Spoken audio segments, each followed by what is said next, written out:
Salut les amis, bienvenue sur Football Tactique pour une nouvelle vidéo. Aujourd'hui, je vais vous parler du Barça. Ça fait à peu près 3 semaines, 1 mois que Quique Setién est arrivé à la tête des Blaugrana. Et donc, on va faire un petit point. J'ai regardé leur dernier match en détail, le match contre le Betis Séville. Curieusement, la dernière équipe coachée par Quique Setién.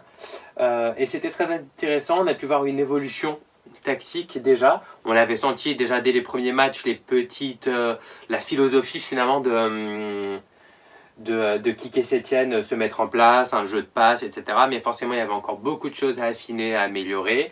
Il était parti dans un premier temps sur un espèce de système à 3 derrière avec Sergi Roberto, Piqué et l'anglais.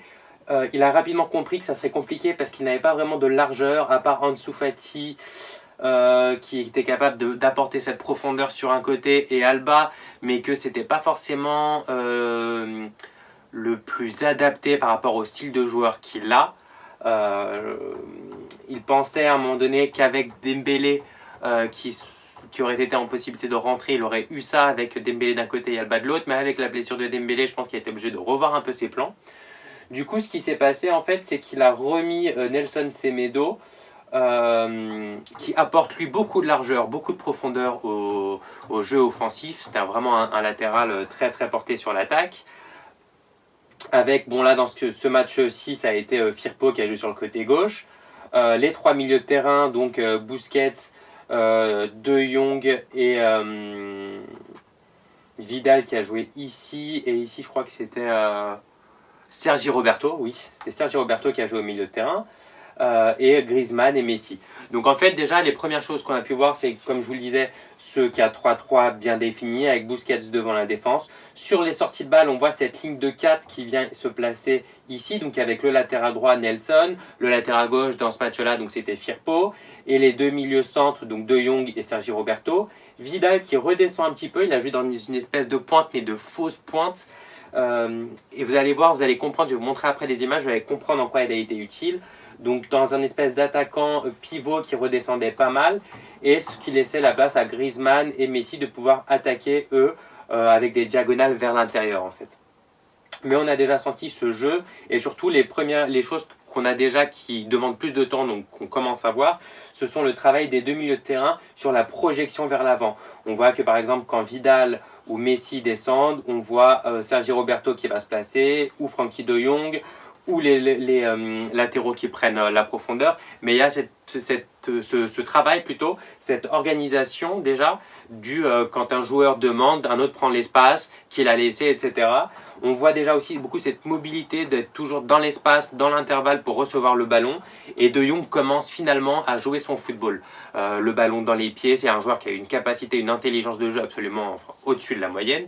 Ajouter à ça une excellente qualité technique dans tout ce qui est contrôle de balle, passe, etc. Je veux dire, vous allez voir une des actions sur son but d'ailleurs, où il reçoit une passe de l'anglais absolument magnifique, la passe de l'anglais, mais un joueur lambda aurait peut-être contrôlé le ballon, lui la laisse filer, ce qui permet d'effacer tout de suite deux joueurs, de prendre 3-4 mètres d'avance pour pouvoir attaquer la zone libre, et juste avant, voilà, il prend la petite information, il n'y a personne, je peux la laisser filer, je la contrôle après.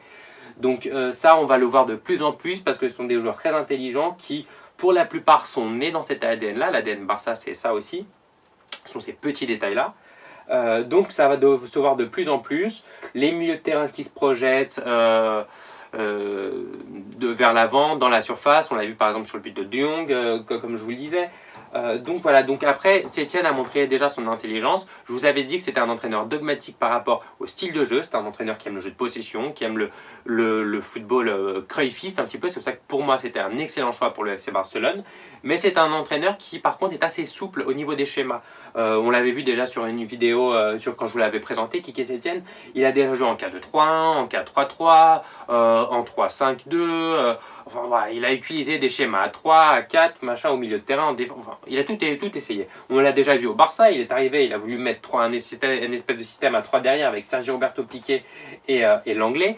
Et on voit que finalement, il évolue par rapport à ses joueurs, par rapport aux caractéristiques de ses joueurs, il a des manques évidents en termes de nombre et de qualité devant, hein, parce que finalement sur la ligne de 3 aujourd'hui, il y a Fati, Messi, Griezmann, et puis c'est à peu près tout. Donc il réussit à s'adapter et à créer des formats pour essayer d'intégrer un maximum de joueurs et de jouer différemment, mais toujours avec la même philosophie. Donc ça, c'est preuve de beaucoup d'intelligence. Donc voilà, ça c'était pour la petite explication sur le tableau. Maintenant, je vais passer à l'explication avec les images, qui est toujours un peu plus parlante. Et voilà, on se retrouve pour la petite analyse donc en images, avec les petites images et les petits extraits que j'ai trouvés dans le match contre le Betis Séville de ce week-end, comme je vous le disais. Donc déjà, on voit que le premier changement est assez clair, c'est qu'il y a de plus en plus de lignes de passe. On voit, comme je vous le disais, cette ligne-là, et là encore, on le voit, c'est Busquets et De Jong qui sont sur la même ligne, mais on voit les deux défenseurs qui viennent demander le ballon dans les pieds, le gardien qui est très participatif, mais en plus, quand on a un gardien de la qualité de Ter Stegen, il faut l'utiliser, les deux latéraux qui apportent de la largeur, et les deux des milieux de terrain qui viennent demander le ballon dans les pieds derrière la ligne de pression. Ils pourraient demander un peu plus bas, mais ça ne servira à rien, alors que là, s'ils la reçoivent, ils sont en capacité d'effacer déjà une ligne de pression.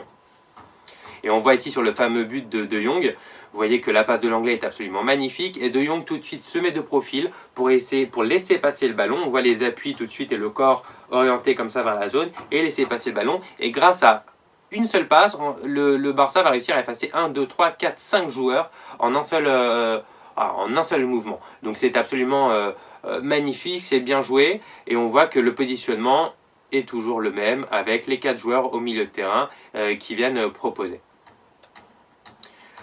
Sur l'attaque ensuite, on voit tout de suite la qualité dans les appels également. Vidal qui s'occupe de l'axe, Griezmann qui est sur un côté avec de l'espace pour faire une diagonale, et un joueur sur le côté droit également pour prendre la largeur. Donc ça oblige la défense adverse à s'écarter, et donc à être un petit peu moins précise dans ses placements, et surtout le porteur de balle a plus de possibilités pour faire des passes. On voit que là De Jong aurait pu ouvrir sur le côté droit, aurait pu faire une passe dans l'axe, jouer avec Vidal, voilà, il avait plein d'options possibles. Et ici, l'importance de Vidal, on voit la magnifique passe de Messi pour De Jong, mais l'importance de Vidal qui, en se plaçant dans cette espèce attaquant pivot, milieu de terrain, enfin un rôle un peu hybride, il arrive finalement à fixer un défenseur et donc à libérer un espace. On le voit parce que s'il fait un appel dans la profondeur, le défenseur le suit, et peut-être que De Jong ne peut pas la reprendre. Alors que là, en restant comme ça, dos au but et en fixant le défenseur, De Jong a l'espace pour pouvoir attaquer la zone. Au niveau du pressing également, on voit une grande évolution, la volonté de récupérer le ballon très très haut. Là, on voit beaucoup de joueurs pour étouffer tout de suite sur un côté la sortie de balle du Betis Séville. Et voilà ces petits mouvements, vous voyez un joueur qui vient demander un petit peu plus bas et qui redescend pour demander dans les pieds, et tout de suite deux joueurs qui prennent la profondeur et l'espace libéré par cet appel-là. Ici pareil, Griezmann descend pour venir demander dans les pieds, d'ailleurs il va recevoir le ballon, non il va la laisser passer. Mais il va faire cet appel qui amène un défenseur avec lui, et De Jong peut en profiter pour prendre cet espace-là libéré par l'appel de Griezmann. Et on le voit tout de suite après, De Jong est ici, Griezmann est ici, et il a libéré l'espace que De Jong peut attaquer pour recevoir le ballon.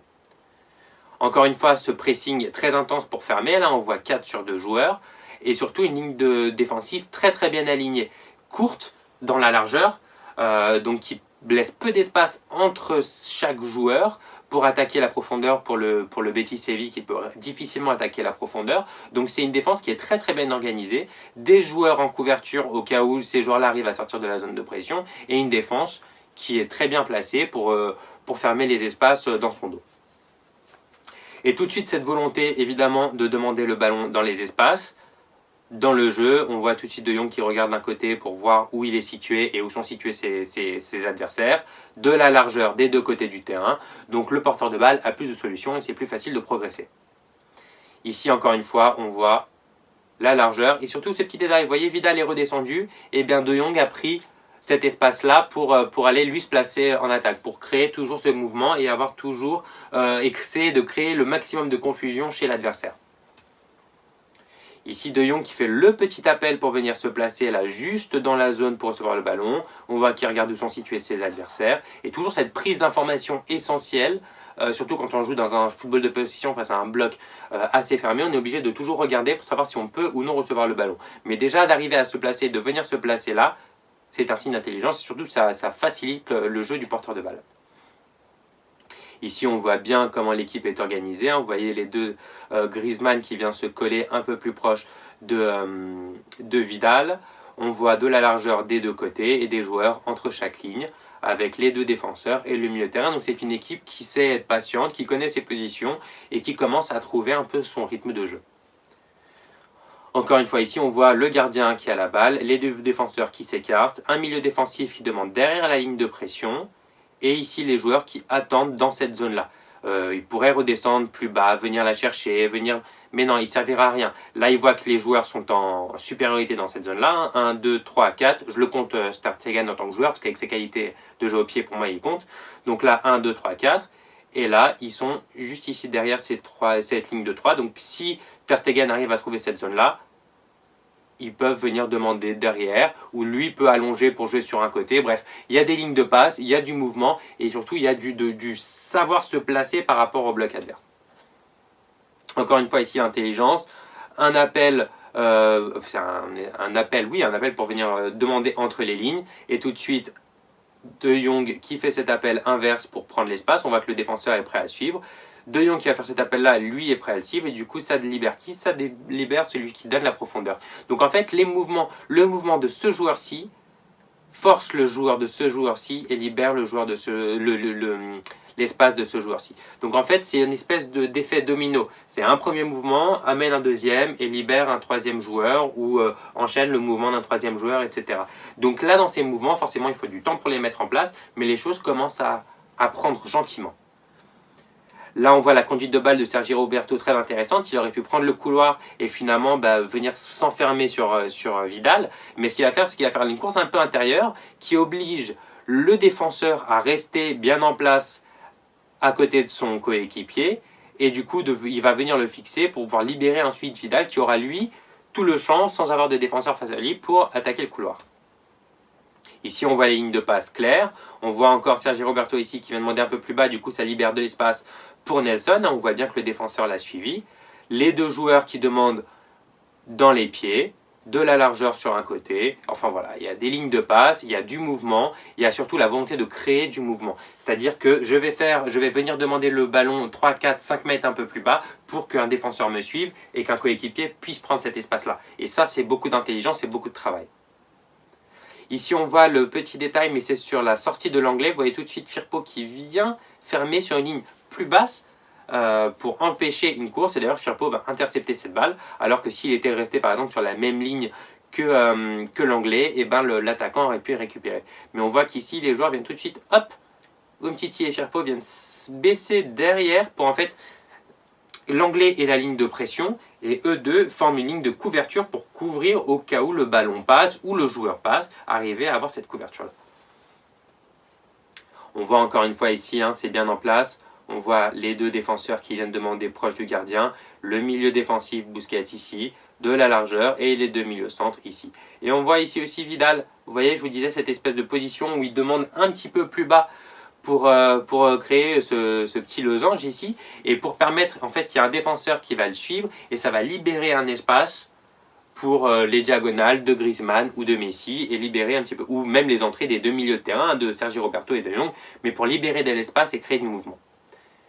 On voit encore une fois ici, tac tac tac, des joueurs entre les lignes, de la largeur.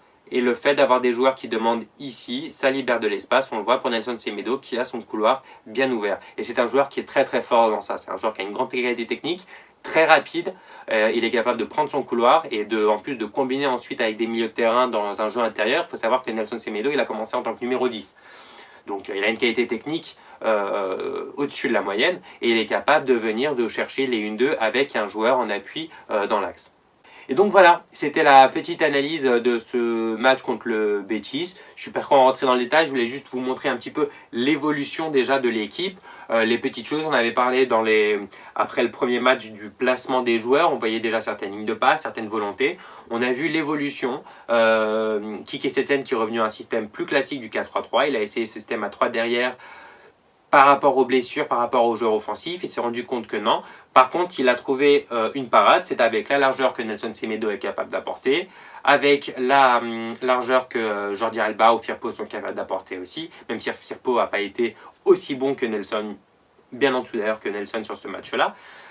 Et surtout, il a commencé à travailler la projection des milieux de terrain. C'est quelque chose qui manquait beaucoup, on en avait déjà parlé, mais qui manquait beaucoup, cette capacité des milieux de terrain à se projeter dans la surface et à combiner. Et en fait, le travail est en train d'être bien fait. On voit que quand Messi, Griezmann ou Vidal, qui a joué dans cette espèce de faux neuf ce week-end, quand un de ces trois joueurs descend, et ben les autres ont ce truc-là d'aller prendre l'espace, d'aller demander. On l'a vu sur le but de Frenkie de Jong. Je vous l'ai montré sur d'autres exemples. Donc voilà, ça commence à prendre gentiment. La seule problématique que peut avoir le Barça sur les semaines et les mois à venir, c'est le manque de joueurs. C'est vrai que la ligne d'attaque aujourd'hui avec seulement Messi, Griezmann et le jeune Fati, c'est léger.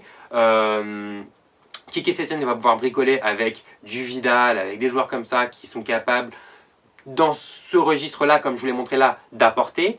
Par contre, sur des gros matchs en Ligue des Champions, sur des gros matchs en championnat, est-ce que ça va suffire? On ne sait pas. Mais en tout cas, déjà sur la philosophie, sur le style, sur les idées, sur la coordination tactique, on voit déjà que c'est beaucoup mieux, c'est beaucoup plus Barça, et c'est forcément bien meilleur que ce que proposait Ernesto Valverde. Ça, il n'y a aucun doute là-dessus. Donc voilà, c'était la petite analyse. N'hésitez pas, si vous avez des commentaires, comme d'habitude, à me les laisser, des questions, tout ça, il n'y a pas de souci, je me ferai un plaisir d'y répondre. Et si vous avez un avis différent, bien évidemment, n'hésitez pas. Puis on se retrouve très bientôt pour une nouvelle vidéo. Bisous les copains.